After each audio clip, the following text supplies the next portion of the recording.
Yeah, I mean, a great team effort.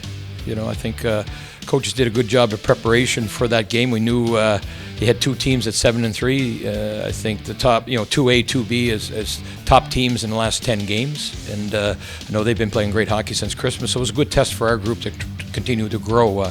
We weren't real happy with our last performance here at the Aviar Center, so it got us a chance to regroup and play more of a team game, team structure.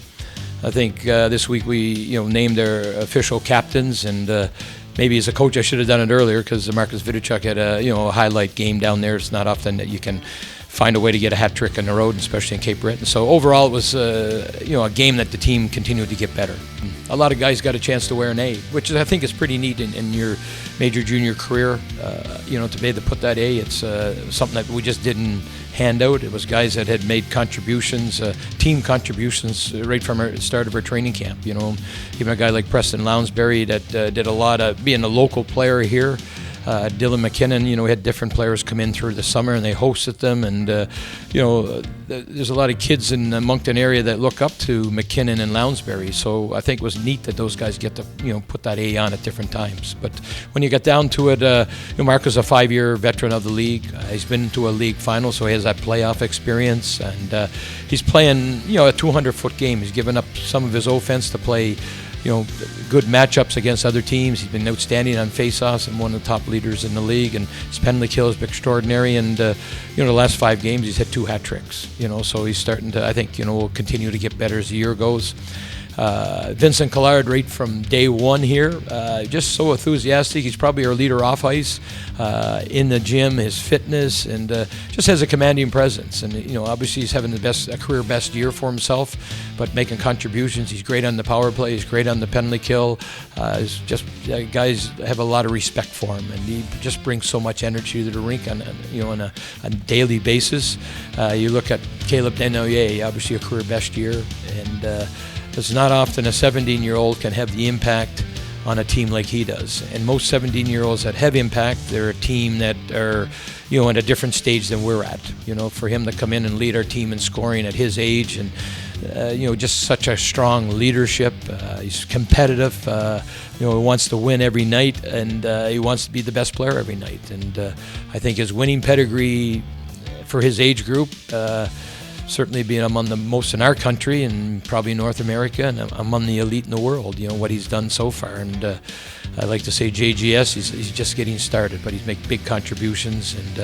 And then at the trade deadline, we're fortunate to another local player, Dylan Gill, that was brought up in the Oranda. I have a lot of respect for the culture they have established in Oranda, right going back to Andre Torgay when he was there, and it's to be brought up in that, I think is, and then to be drafted by Tampa, who may be the best team in the NHL developing their prospects, and to be part of that organization, and then to play half a year in the American Hockey League in Syracuse, strong coaching, great culture. I think he'll bring a lot, not only to the ice but off ice, just the habits that you have at the American Hockey League. That's the next step for a lot of guys here, and he can bring a lot of value, and obviously on the ice he's going to be a key guy for us. So I guess you look at 4 guys, 1 + 1 + 1, and we hope it makes 5, but they all have different personalities.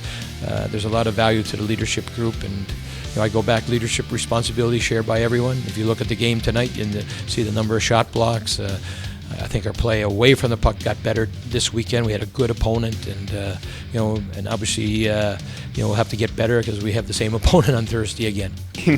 Yeah, I mean, it's a pretty dream start for sure, but I always try to believe that I'm always confident in myself. So I don't know. I mean, they're a big and heavy team, but I mean, in terms of grade A chances, they didn't really get much. I just had to do my job, and they did a wonderful job. I think it was one of our best games in terms of shutting down grade A chances, so it's really exciting. From Montreal, actually my dad is from New Brunswick, from St. Quentin, New Brunswick, so I got some New Brunswick in my blood, yeah. And my mom is from Quebec as well, but she actually lived in Riverview for a year, so.